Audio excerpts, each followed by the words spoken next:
Hello, Braves country. It's Coach Ken Anderson coming for Hardcore Braves, and today I got my main man Andrew Davidson on. How you doing, Andrew? I'm doing good, Ken. How are you? I'm good.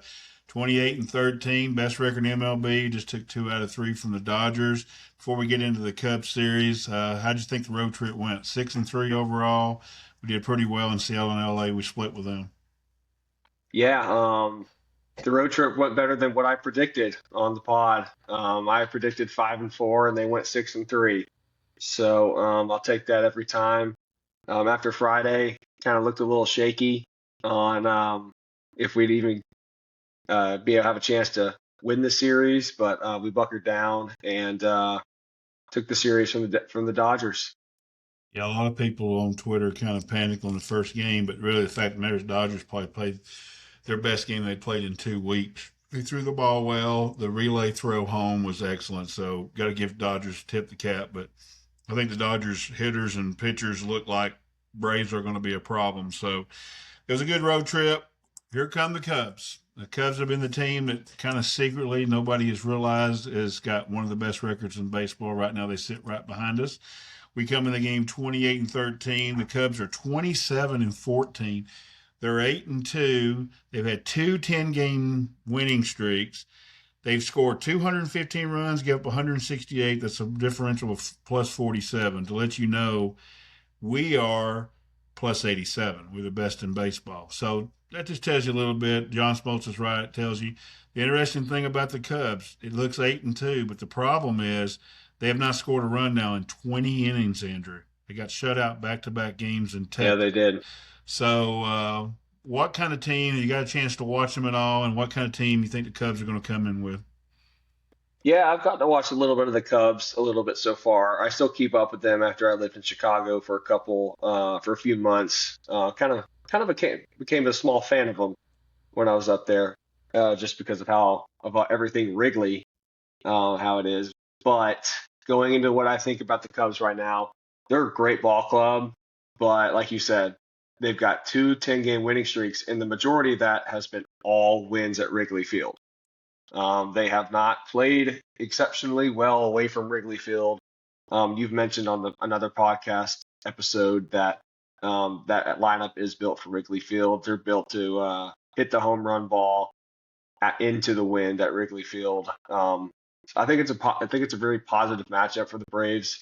Obviously, you got to watch out for a few guys: Bregman, PCA, Nico Horner, of course, Dansby Swanson. You got to watch out for Dansby, of course, coming back home. He's going to be amped up and have um, a nice attitude and everything like that. He'll be ready to go. But I do think this is a favorable series for the Braves.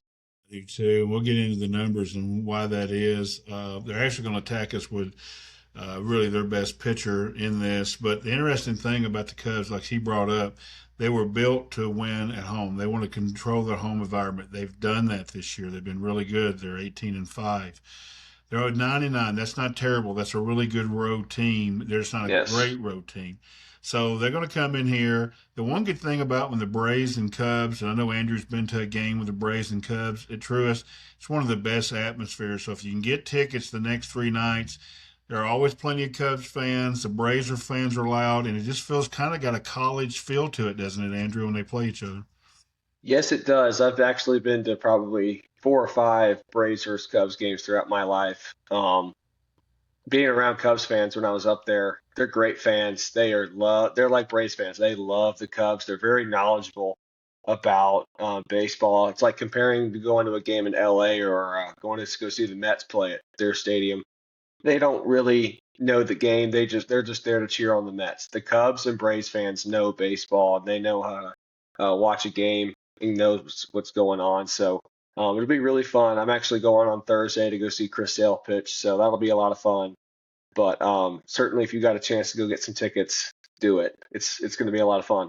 It is, and remember Wednesday night they're going to give away the Money Mike bobblehead that's with his dog. So if you get a chance, but I want to get to the game early Wednesday. Braves fans love bobbleheads, so it's usually big lines. So make sure you get there early. So the Yep. pitching matchups, we're going to look at the Braves first. They're going to throw Holmes, Richie, Sale. Now, Grant hasn't thrown in 11 or 12 days, so it's going to be interesting. I think it's good for Grant to kind of get a reset because Grant was nibbling a little bit too much, and I'm sure Jeremy is working. Richie, the kid, we couldn't ask any more. We did a podcast with Chad. Hope you've seen it, episode 19, Chad Bishop and AJC. They've been ecstatic about J.R. Richie because most kids don't give him 3 straight starts like he has. Now, everybody wants more, but that kid has pitched lights out, to be honest with you.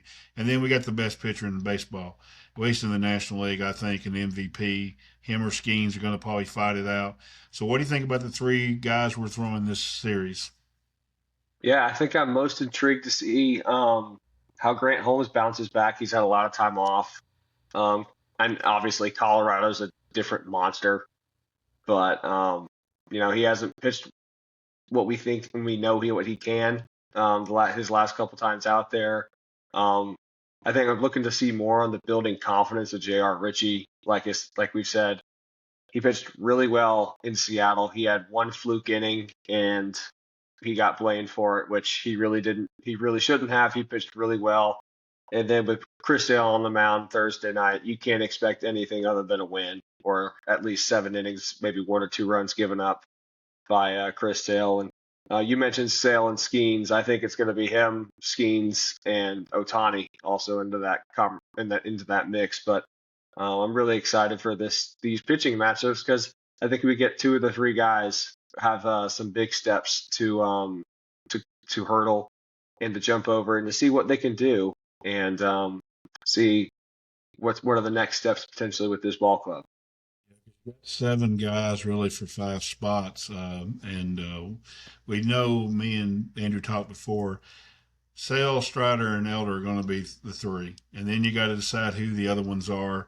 And you got Dieter, you got JR, you got Grant, you still got Perez, and you really can throw in a 9th in Raylo because he still wants to be a starter. So we'll see how the Braves go on this year. We talked about it with Chad, and Chad's like, this is going to work itself out. But Braves country, as he said in the episode we just put out, don't get upset if they have to send Dieter or JR down. It won't be because of performance. It'll be because of options. So we'll see how that goes. The interesting thing with the Cubs and who they're going to throw is we don't really know. ESPN it makes in baseball makes you put out a list. So the Cubs give us Rhea, Imanaga, and Brown. The one guy we know is going to throw is their best pitcher, and that's Imanaga. He's going to probably pitch on Wednesday night. He's 4-2, 2.28 ERA, 0.93 WHIP. We're not going to get too much into their pitchers, but he is the toughest. And because check it out on Braves Hip Coil, we just released it last night, and it'll be out. And y'all check us. Ryan does a great job of breaking these 3 guys down. But in your mind, what do you think about the 3 guys they're going to throw? Well, for what we know, with Imanaga going to throw, I think you got to hunt the fastball against him. It's not overly high velocity. It's just got really good run, and it rises a pretty good amount. It's a really good fastball. But with either Colin Ray or Ben Brown that's slotted to start Tuesday and Thursday, are they going to start? Maybe. We really don't know. The Cubs have had a lot of problems, but jump out early. I say that almost every podcast. You got to jump out early on these guys and make them play catch-up ball because with their starting pitching banged up and not really in the best spot compared to where we are, I think we have a huge advantage and a real great chance to really put a beating into the Chicago Cubs. So check out Braves Hip Coil. Ryan does a great job of that. He broke them down. And they're going to bring the interesting thing is they got funky deliveries. Ben Brown wants to throw the ball over top like this, and Imanaga's your Asian pitcher where he pauses and does all his kicks and then comes to the plate. So our players will be ready for it, and we'll see how our offense does. So we're going to attack the hitter side. Who we're going to see. Our lineup's doing well, so we know how they're going to hit. But however, our pitcher's going to shut down their lineup. So let me give you the guys. Now he mentioned PCA, Bregman, and Dansby. They're the 3 guys who have struggled this year. The OPSs are 697, 686, 661. Bregman's the lowest. So Wow. we're getting them at a good time because they are good players. I think Dansby's going to try to come in here, but that's not been where their strength is. Their strength on offense is a guy that Braves country wanted, and we didn't get him. His name is Michael Conforto, and Michael Conforto is got a 1.132 OPS. And he's not playing a lot. Now he's playing a lot more because he's got hot. And then, of course, their best player that nobody knows, that anybody in baseball really knows their best player, is Seihei Suzuki. Seihei Suzuki is a great player, 939 OPS. Ballesteros is a kid. He's got an 827 OPS. He's done well. Ian Happ, 840. And so we know how good Ian Happ is. And Nico Horner, another guy Braves country kind of wanted, Yeah. 777. So they got 5 guys really going well in their lineup. Anything over 720, 714 is league average. Anything upper 700s, 800, 900s, really good. And then they've got 4 guys struggling. So for me, our pitchers can pick spots and work around guys, don't you think, Andrew? Yeah, I think there's a lot of holes where you could pick your spots into that Chicago lineup. And like I said, the big three, besides Seiya Suzuki, their big three are kind of struggling right now. You don't know terribly too much, in terms of matchups that have happened in the past with some of these pitchers that we're throwing at them. But I think that this will be a really good test I think this would be a really great test for J.R. Ritchie to kind of go out there and show him what he's got and get some hitters that are really good and are really talented. But I think being at home, being with the Cubs bats a little bit down right now, coming out of that Texas series, I think we've got a real shot to stab them right in the heart. Too. The biggest thing is we know about the Cubs. Their middle infielder, Horner and Dansby, are very much clutch hitters. So when we get a clutch spot, let's be careful with them. I worry about Seiya Suzuki all the time. He's a very much a natural, really good hitter, and I think Ian Happ is just one of those professional hitters. So for me, you got to work on things. Now, I like Grant in this matchup because Grant throws the off speed. Now, look, he can't be nibbling like he was. Now, Colorado, I throw that out. So Colorado is its own thing. But even before that, get ahead and just nail those pitches because the thing that the guys that the struggling now, PCA, Dansby, and Bregman and Amaya, they all chase. So go get them out. If you can get those guys out and then make Suzuki almost be perfect or Horner be perfect, I think it's going to help us. So as far as JR, I think JR needs to just bring his stuff. I think he can be a tough out, and I don't think they're going to hit Chris Sale, to be honest with you. I mean, I don't really No, think about Chris Sale. So what do you think about that? yeah, I don't think they're going to touch Sale. Maybe they may get a run or two. It may be a couple fluky hits. I don't think they're going to touch Chris. I really like JR's off speed against this team. As you said, they chase a lot. PCA kind of swings at everything, and sometimes he doesn't know where the bat's going. And I think, like you said, Grant with a good matchup here, if he utilizes that off speed really well, and maybe he uses that cutter or his fastball is on point, hitting the corners, not kind of leaving it middle. I think this will be a really great series for Atlanta starters. Too. And the good thing is our bullpen is starting to get a little rest to get better. We had a day off yesterday, and they got to go 13 straight games. So the other thing that's going to go on in this series is the fact of don't get upset when Walt and Jeremy are having to move people around because they got to remember they got to think they got to fix to play 13 games straight, and so we need our starting pitchers to go long in these games. At least give us 6 innings. Maybe Sale gives us a 7th inning. I really think Grant and JR can do that, even though JR did struggle in Seattle. But I can't imagine where his adrenaline was pitching in front of his folks. So I think he can give us 6 innings in Atlanta. How about you? Yeah, I think JR could certainly give us 6. He already gave us 6 versus Detroit. Even when he was really good in that game. I think he can certainly give 6 against a very similar lineup that the Cubs have. My question is, can Grant make it through 6, or can he get into the 6th inning? Will his walks be more controllable than what they have been in the past? Is he not leaving fastballs down the middle that are resulting in doubles and home runs? And Sale, he's just going to do his thing.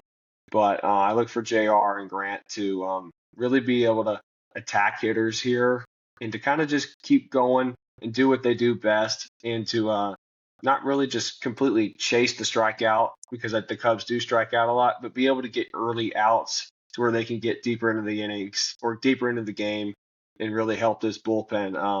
And it's kind of nice. We've already had a 13 game in a row streak that we had to start the year. So I think that was a great test for Walt and Jeremy to get going on that. And I think they'll be more well prepared for this stretch.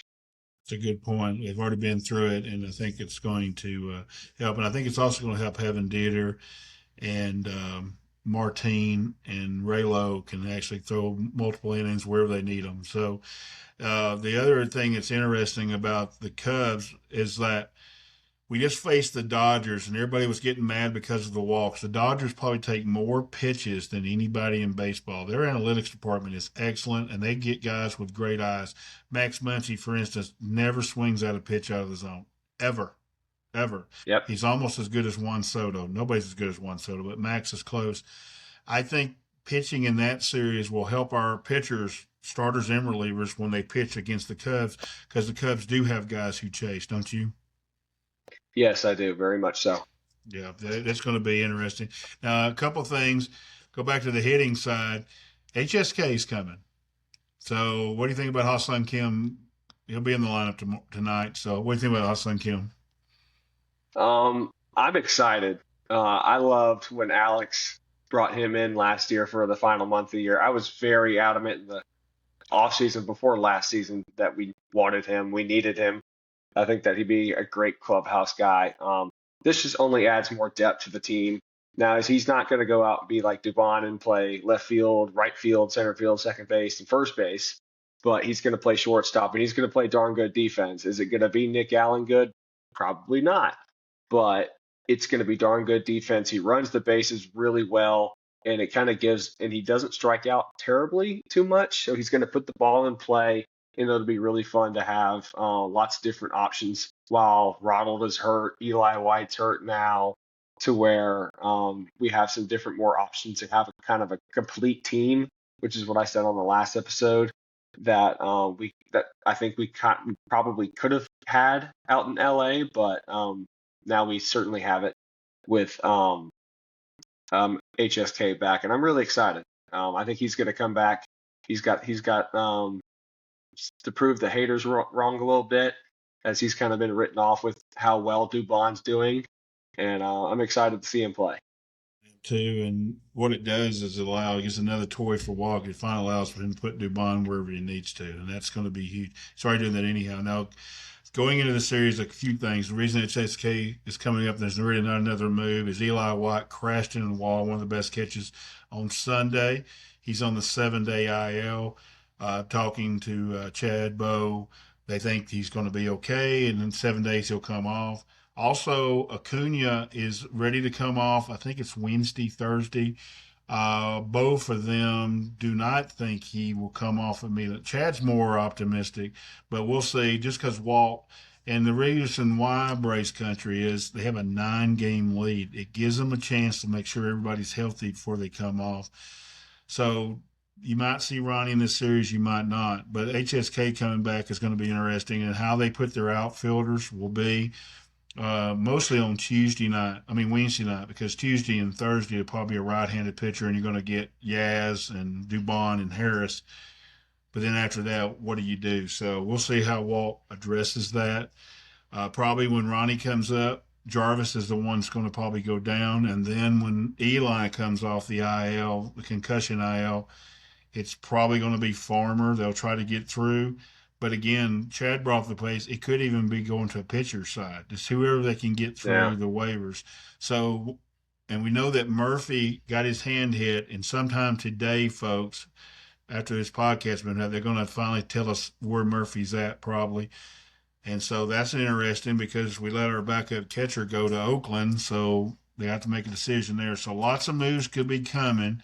Which one are you looking at the most, Andrew?